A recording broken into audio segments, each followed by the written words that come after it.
টুম্পাও ভালো আছে। তুই কেমন আছিস বাবা? মা আমি আলহামদুলিল্লাহ ভালো আছি। শোনো না, কেমন চলে? ভালো চলছে। তুই বাড়ি আসবি কবে? আমি মানে আপনি আমাকে ভুল বুঝতেছেন। আমি আপনাকে ডাকছি এটা বলার জন্য যে আপনি আমাকে এরপর থেকে ঠিকই বলেছেন, সমস্যা আছে তো ওনার অবশ্যই। একটু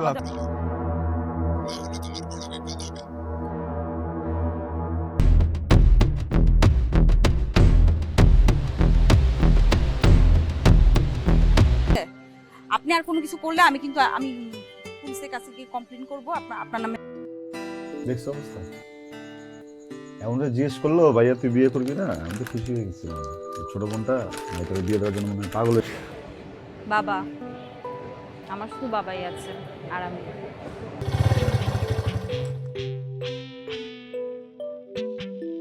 সবাইকে কি বলছি, বাসায় গিয়া এই পড়াটা পড়তে হবে, ঠিক আছে?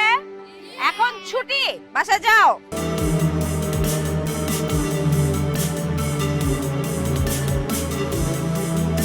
আপনাকে অনেকবার বলছি এরকম রাস্তাঘাটে আমার সাথে কথা বলবেন না, বিরক্ত করবেন না। কেন?